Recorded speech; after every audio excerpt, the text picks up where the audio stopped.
Hi everybody, this is Salty Pete from the 3 Count. This is a special video review of NXT Arrival. I'm here with Aaron Golden, founder of Living with Media. Aaron, what did you think of this free per view? Well, I'm a massive fan of NXT. It's the only wrestling show I actually watch religiously at this point, because Raw and SmackDown and, Impact. Yeah. Whereas NXT is actually like really solid booking, fantastic wrestling, as we saw tonight, and just everything on it clicks constantly. Like if there's like even sort of a weak segment, their weak segments aren't bad per se, they're just not as great as everything else. Okay. Everything just moves along, so it's one of those things that I really enjoy, and everybody really feels like they want to be out there. And we really saw that tonight. Absolutely. It's also not 3 hours long, which really helps. Yeah. I think for a wrestling program to get in and get out within 90 minutes at maximum. Well, that was a 2-hour show. Didn't feel like it. No, it didn't. But that's, again, due to the booking. Yeah. Because if you have, like, good, solid storytelling and good, solid matches, time goes by really quickly. Well, that first match was, what, 20 minutes? Something like that. And I think only the Schmoz match was short. Yeah. The rest of them all got a fair amount of time. Everyone was able to hit all their spots. It was actually on the network. Yes. First live thing on the network. And great. In the US, the only place you can watch the network, NXT is now a network exclusive show. So here in Canada, it's still airing on television, I think. I hope. As far as I'm aware, it's still airing on TV, but it's been off the air in the States for a while now, so it's the new push for the network. And to be honest, NXT is worth the price of the network alone. Like, even not including the pay-per-views and stuff, it is honestly the best wrestling on television. Like, week in, week out, fantastic stuff.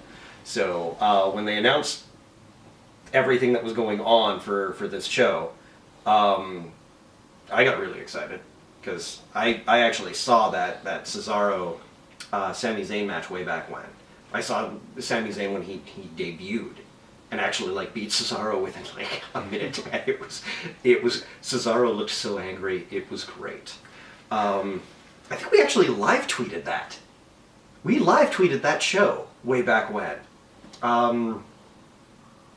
But yeah, hearing that they were going to do the rematch of that alone sort of sold me on the concept of Arrival, and then hearing about the main event also, because I really like Bo Dallas as the heel, but we'll get to him. Yeah, Zayn and Cesaro have quite the pedigree. They've been in these for a long time, having phenomenal matches, and I don't know much about NXT. I know bits and pieces that I've seen here and there, but I'm sort of playing the newbie tonight, really only being aware of what I've seen on Raw. So I've seen Emma a couple times, I've seen Bo Dallas at the Rumble last year, obviously Cesaro, a few of the surprise guests I've seen before.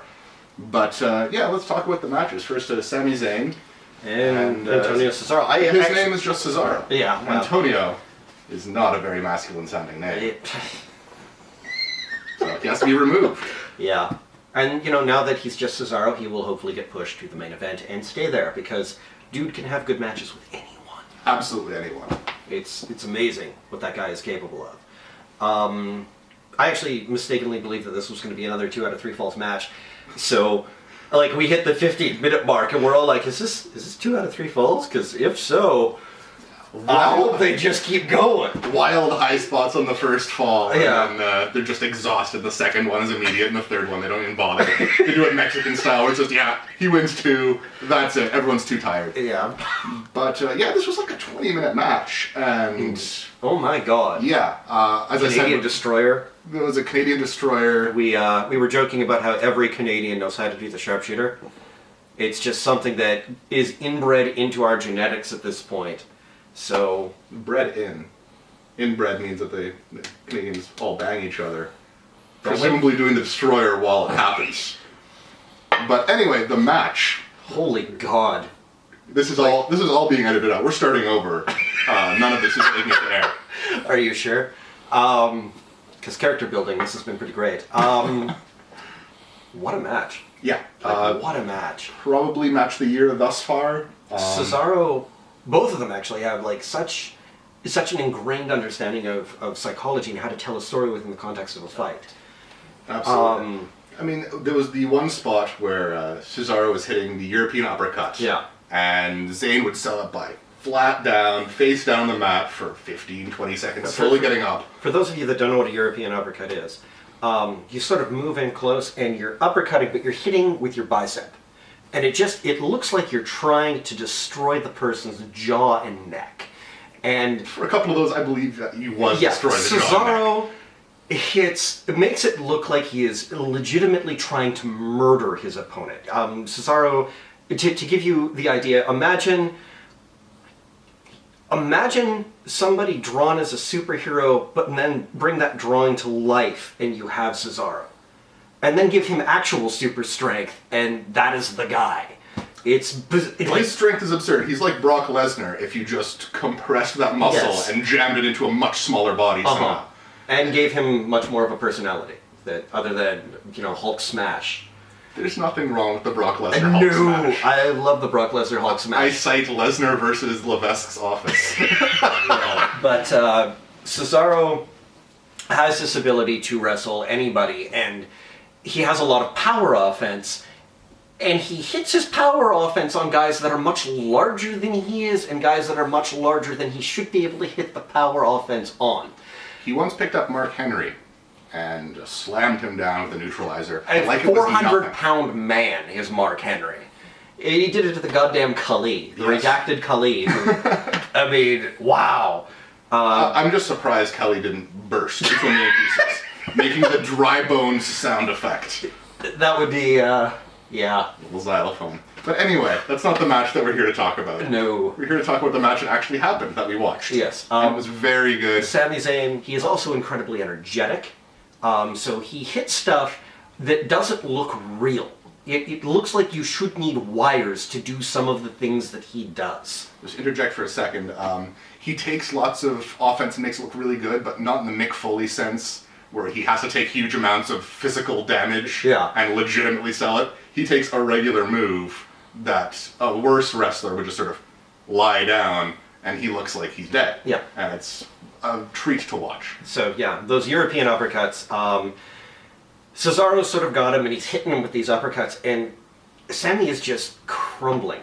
Like, he's not falling down, he's crumbling in on himself, and he just looks like a corpse. And Cesaro keeps yanking him up and hitting him again. And eventually he stops picking up and tells him to stay down. Yeah. And this is it. I mean, you're getting a lot of emotion out of a very simple move, a very simple sell. Nobody's breaking a sweat doing this stuff. But the crowd, we're just being pulled in. Like the crowd is like nuclear. Yeah. And the two of us sitting here with the dog are just like, oh my god. Like, even the dog got into the match. Like, dog was into it. Yeah. I would say next to the Shields Wyatt match from last week, probably the best thing I've seen this year. Yeah. Sami Zayn was definitely this match last year. The best 2 out of 3 falls was easily my match of the year. It was that good. And the interesting thing was watching how the two of them built on a lot of the spots in that match. I don't know if you saw the pre-show. I did not. We did not actually watch the pre-show, but I did. The pre-show actually had the best 2 out of 3 falls match in its entirety. Okay.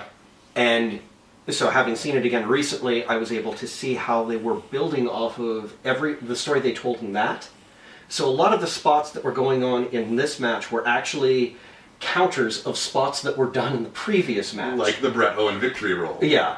And just phenomenal. Phenomenal storytelling all throughout. And the benefit of the NXT arena is that you have those same people coming in quite a lot of the time, so they know these characters and they have that emotional investment, they have that knowledge of history going into it, so they're able to pick apart. And that's why when Sami runs to the corner and does that and then runs, the entire crowd just goes, whoa.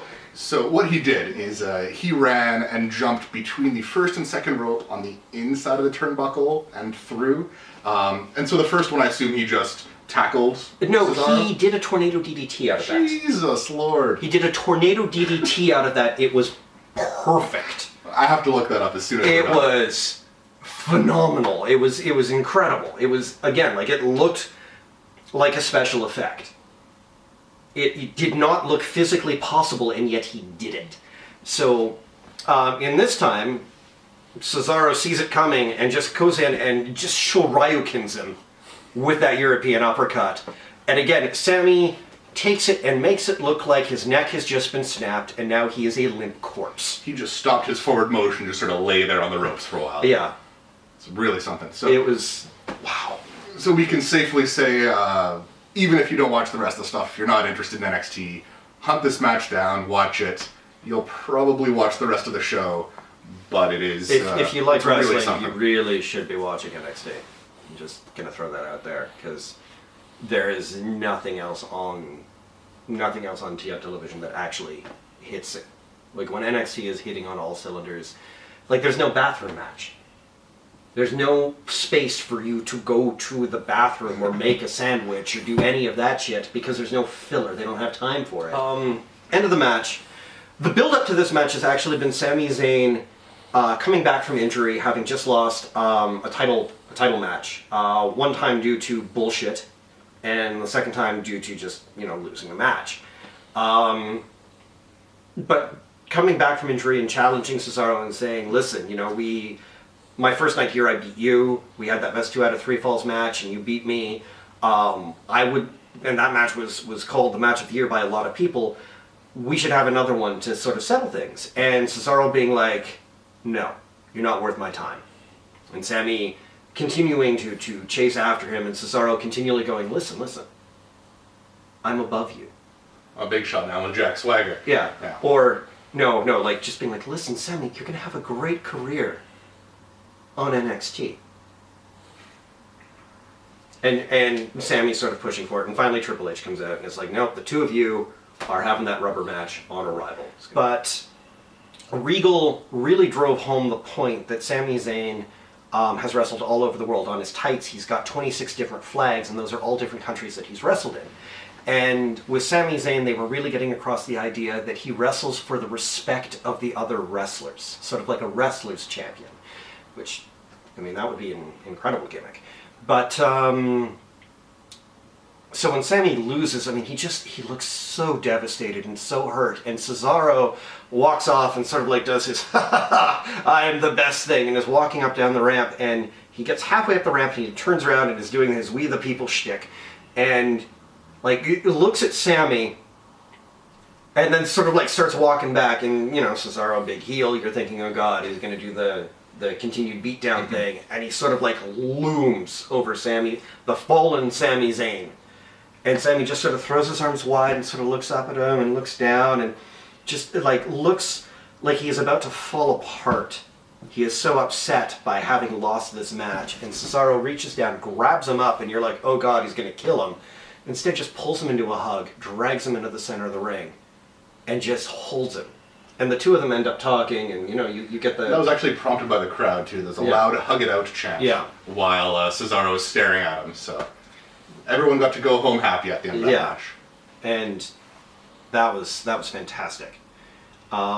Just to see that spirit of sportsmanship and camaraderie and that sort of thing. So there's an evil hippie and a hype guy, and I don't know who either of them are. Okay, Mojo Rawlins debuted a couple weeks ago. He's the hype guy, and his whole gimmick is he's had far too much caffeine or all the cocaine.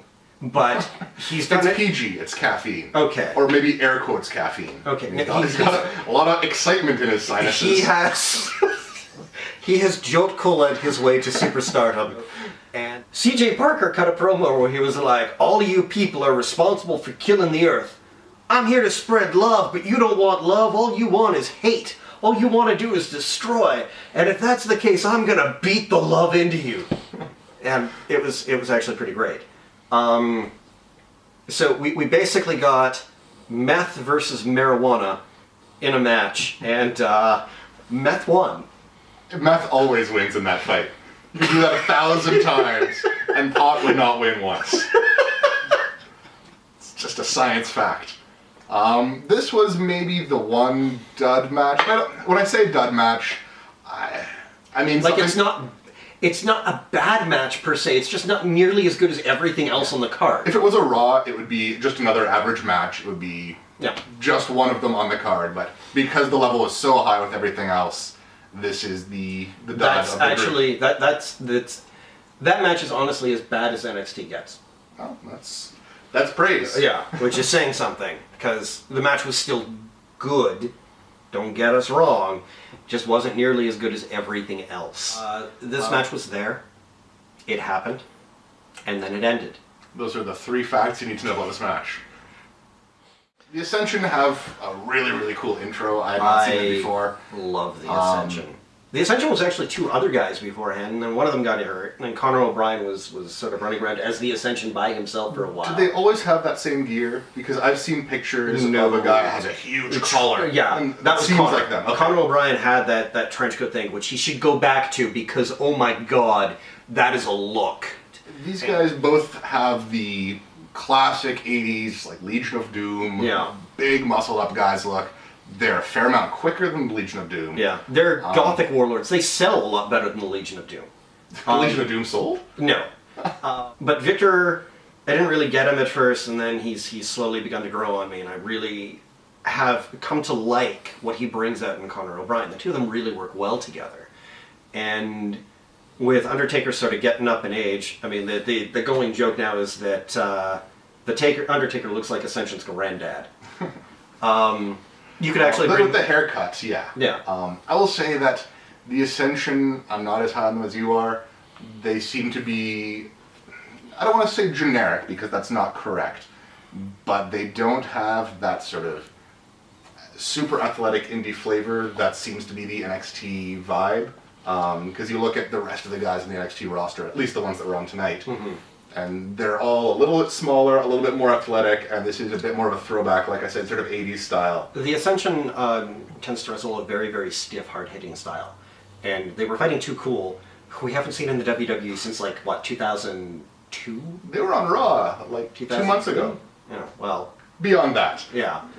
In any serious capacity, they haven't been on Raw since, like, 2002, maybe even 2001, because I think they were done by the time the Invasion showed up. So the Ascension, that was them being gentle. Yeah, you could tell they were being nice. And Too Cool, especially Scotty, he doesn't look the same anymore at all. And well, he shaved his head. He got locked in a tanning booth. He looks like Christopher Daniel light. Yeah, he absolutely does look like Christopher Daniels. Yeah. It was a squash match. I mean, what is Too Cool going to offer apart from just getting hit and falling down? I mean, they did most of the worm, which got over really well. It got interrupted, which I love. Yeah. Anytime there's a really long move like that, especially for a babyface that's sort of past their prime, cutting them off right before they hit the move is my favorite. I love it. And, you know, the crowd, of course, ate that up. The thing is, the NXT crowd really likes the Ascension. Like, they really like the Ascension. So they're not going to boo them the way that they probably should. That's actually one thing I noticed overall, is that none of the heels got hatred. No, Bo does. The crowd hates Bo. I suppose. No, when the crowd actually decides to, like, hate somebody, they really do, and it's pretty great. Fair enough. It didn't come across tonight. If we could get, like, Summer Rae, if I could show you any of the Summer Rae matches, it was a little weird that they were bringing in Too Cool to have this match. Yeah. They're not particularly relevant. Like Cesaro, I understand. He was part of the plot line before with Zayn. He's an active wrestler. He's incredibly over. Well, he can work the style of match they need to work. The other thing is that when they were jobbing Cesaro out, like, every night on Raw, they would have him down to NXT and they'd book him like a god. Mm-hmm. And he was having incredible matches on NXT. So the NXT crowd has sort of embraced Cesaro as one of their own. Yeah, whereas Too Cool sort of feels like... pandering? It sort of feels the way the New Age Outlaws feel on Raw. Ugh. Just, you guys don't necessarily belong here. You know, you come out for a pop or something, that'd be great. Yeah. But I think they would have been... You're not relevant anymore. Well, yeah, not relevant, and if you have to be nice to them, and if your whole deal is that you're shit kickers, I mean... Yeah. it's like, oh, well, hey, Stan Hansen, why don't you come here and fight this child? And then he's got to be really nice, and that isn't what the character's about. Yeah, so but they had you to be should give real them gentle. someone that they can just lay Shit offense kick. into, yeah. And New Age, or Too Cool was not those guys. New. Especially the finisher. Yeah. They did a... Running Eliminator.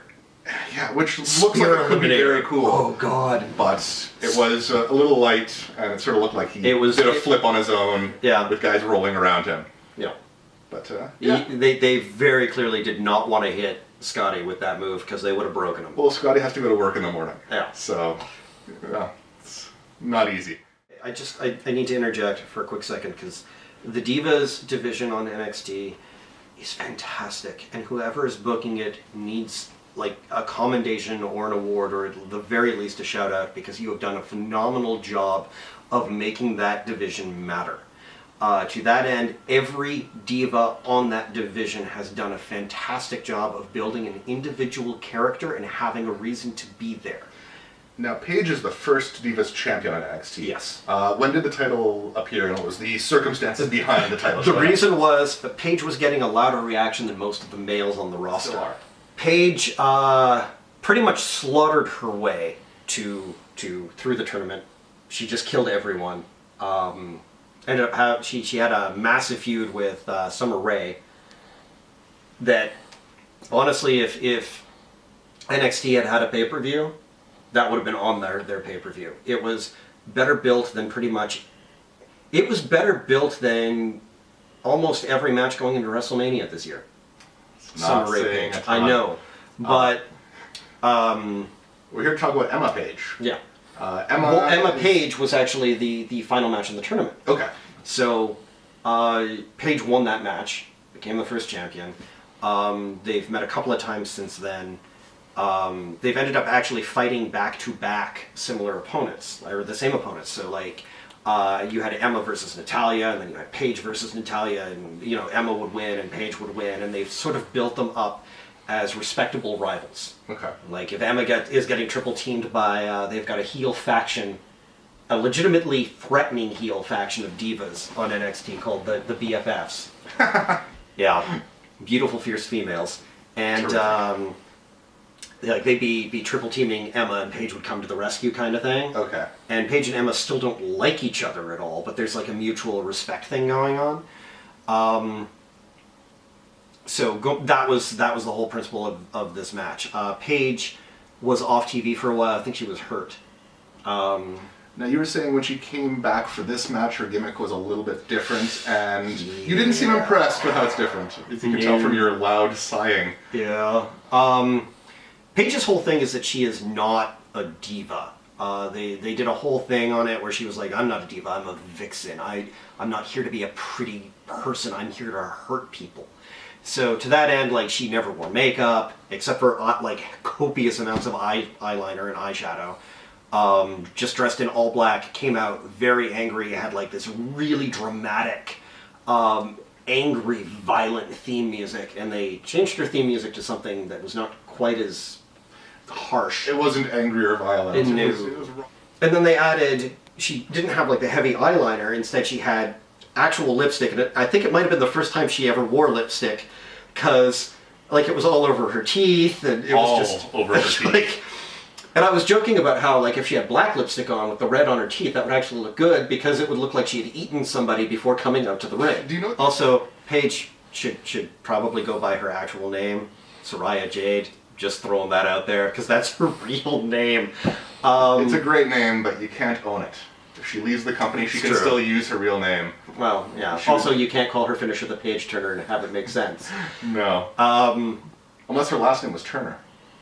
I guess. Soraya Turner. You're never going to get a Turner working in the WWE. I love it. Anyway, so there was a match between her and Emma. And it was great. It was a really, really good match. Probably the best women's match since the heyday of, like, maybe Trish and Mickie James. I'd say even Victoria Gail Kim. To give you an idea, that was not their best match. But it was still great. The Divas division on NXT is fantastic. Yeah, a lot of really good spots. So goddamn good. There was a big sit-out powerbomb that elicited a chant of better than Batista, which I enjoyed. Yeah. Some really good submission stuff. Actually, a lot of good submission stuff. And much like the Cesaro-Zayn match, a lot of, not necessarily ring psychology, but just selling everything, and there was a lot of emotion put in. Well, actually, the psychology was there because, again, they were building off of a lot of previous spots. Because the psychology behind it, though, is these two do know each other, and they have studied each other. So they were countering a lot of the stuff that they would normally fall upon as their standard offense. Mm-hmm. And that became, even the commentators that were not William Regal began commentating on that. Emma hit like a really, really sick superplex mm-hmm. in their first encounter kind of thing. And so when Paige was going for like the revenge on that one and that became the powerbomb, mm-hmm. it was countering stuff that had already been done. So they're building off of things that they've already seen one another do or done to one another. That happened a lot with there was a long submission spot where Emma had Paige in like a kidney arm destroy thing. It was basically a series of variations on the same thing. You could tell that Paige had gotten out of some of these moves before, and now there was counters to counters, and those 3 or 4 variations on the same move in the same sequence. And it was actually quite great, yeah. And they got a lot of time, too. It was probably another 15-minute match, something like that. They get like 10 minutes for the Divas matches on NXT, and they work the crowd. Mm-hmm. Like, it's phenomenal. Also, Paige went back from the Paige Turner to this absolutely sick-looking submission move that she does. William Regal was calling it the Scorpion something. I'm really, really glad that Paige started using the submission stuff again because she is a brutal death machine, and I'm really, really happy to see her back and in full swing. I like Emma. I like Emma because she's erratic in her offense. I think Emma I'm a lot more impressed with her having seen this than I was seeing her on Raw. There's nobody for her to work with on Raw. Well, not only that, but I mean, I've seen her do the entrance on NXT before, gets over huge. Like you said, it's the same handful of people coming every time. The Raw audience didn't seem to get it. They didn't quite get the gimmick very well. The awkward skinning the cat spot didn't really work on Raw that well either. And seeing her in her own environment like this, where everyone is really into this, followed by a great match, I'm much more high on her now than I was before. Well, the other thing, sorry, just going back to Emma, they built it. They built up to everything with that. So they introduced her in a series of vignettes. They introduced the idea that she's kind of ditzy and means well, and she's really, really working hard at this, and doesn't really get when she does things badly. So I mean, even with the promo they did with her, where they're showing her like not quite being able to skin the cat, and her being like, I'd say a word to describe me as graceful, mm-hmm. was totally about that character. And the thing with the bubbles totally happened organically. There was like a kid in the audience who happened to have bubbles when Emma was coming out, and she noticed and stopped and got like this big kidney look on her face and started like popping the bubbles while doing the dance. And that's where the dance came from, the weird... No, the dance has just been part of the thing where she's like, I can dance! It's part of my Emma-tainment! Yeah, that's one other thing. The announcers were really, really trying to get the word Emma into, not even puns. They would just put it in there in front of another word and hyphenate it and pretend it was a pun. Emma actually does that much better. Regal's really good at it. The other 2 announcers were on their best behavior tonight, but they're not nearly as good as Regal, Renee Young. Or Tensai. Yeah. I actually really like Tensai on commentary. So then we came to easily the most impressive match of the night. Actually, yeah. Why don't you introduce the participants for us? All right, Xavier Woods from Angel Grove, master of hip-hop keto. Definitely not the Black Ranger. Okay. Hip Hop Keto is the. You didn't get that? No, he's from Angel Grove, which is the Power Rangers town. Oh. And he's gone on record as being like the master of hip hop keto, which was the whole thing that the Black Ranger did. Okay. So that's like his whole shtick. See, because I only know him as Consequences Creed, who totally wasn't in any of the Rocky movies, despite his shorts and entrance. Yeah. But yeah, I like him as a wrestler. I haven't seen much from him in NXT, but based off his TNA run, he's I'm fine. down. Yeah. Tyler Breeze is fantastic.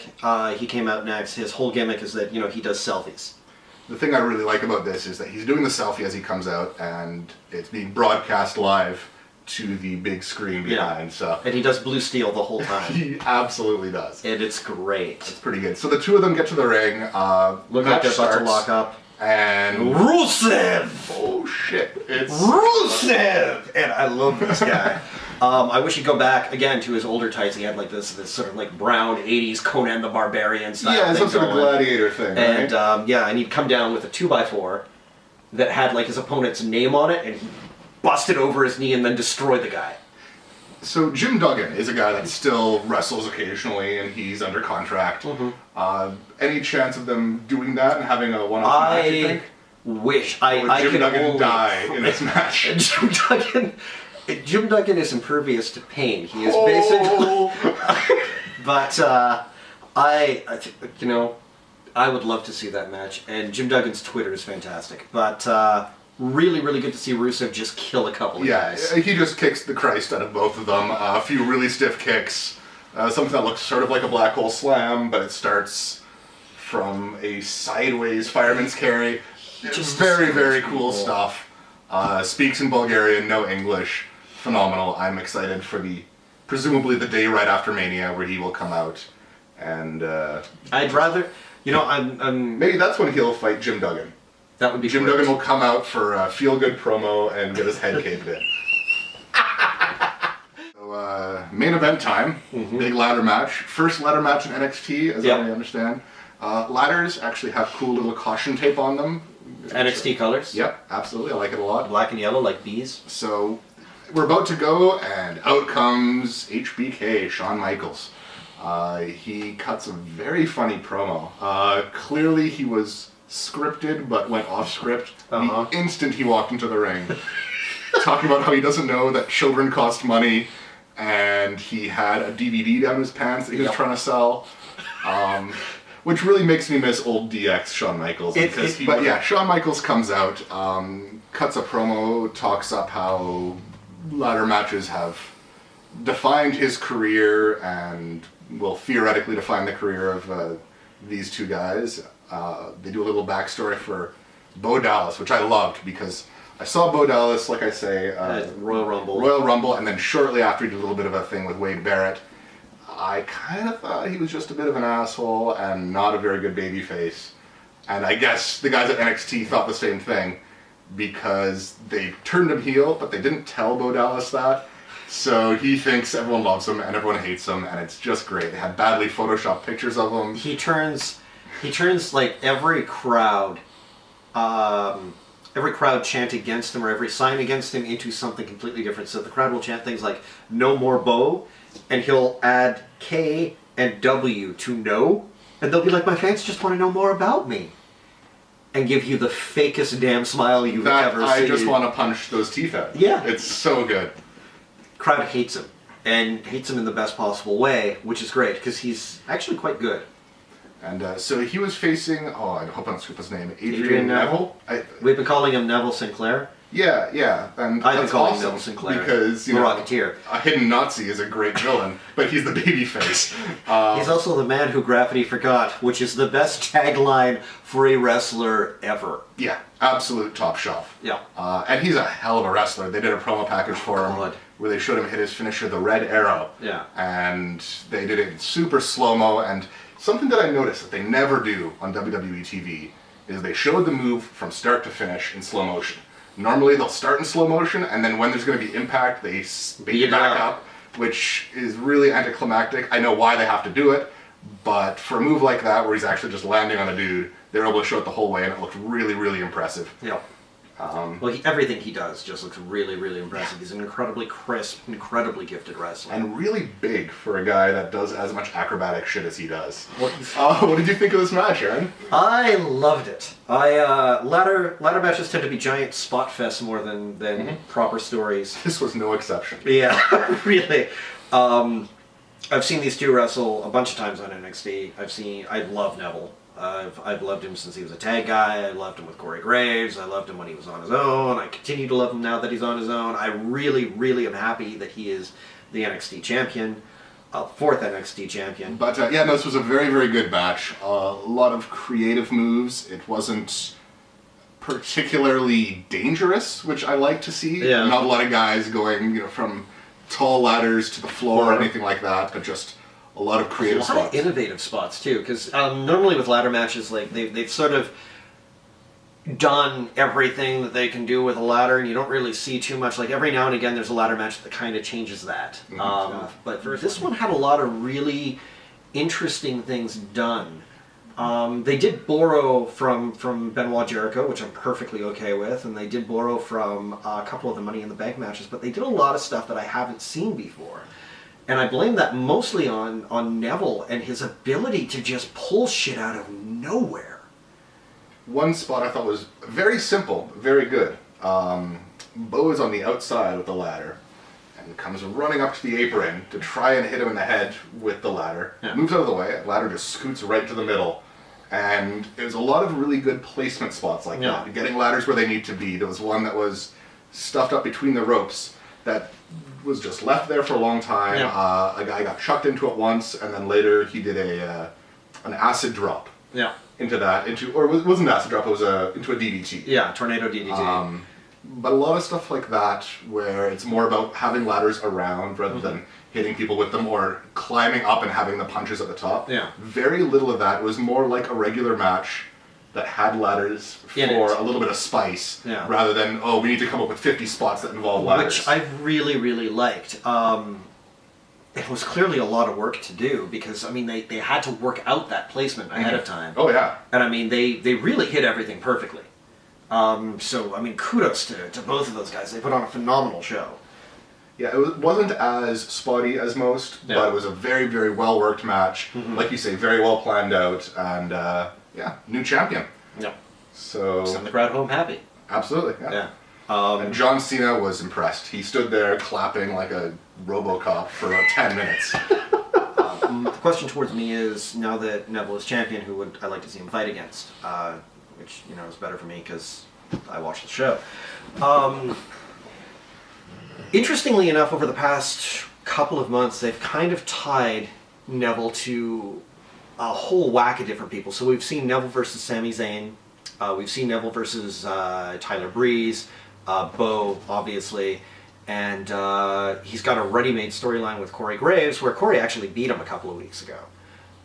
Corey came back from injury and was like, I carried you, and I was the one who was the heart of our tag team, and I never liked you, and then you lost us our tag team titles, and now you've gone on and you're somehow cheating your way into victory after victory. Well, I'm gonna set the record straight and break you. And again, Corey Graves does this incredible, striking submission style that really works well with Neville. So that's a feud that I would be very excited to see them follow up on.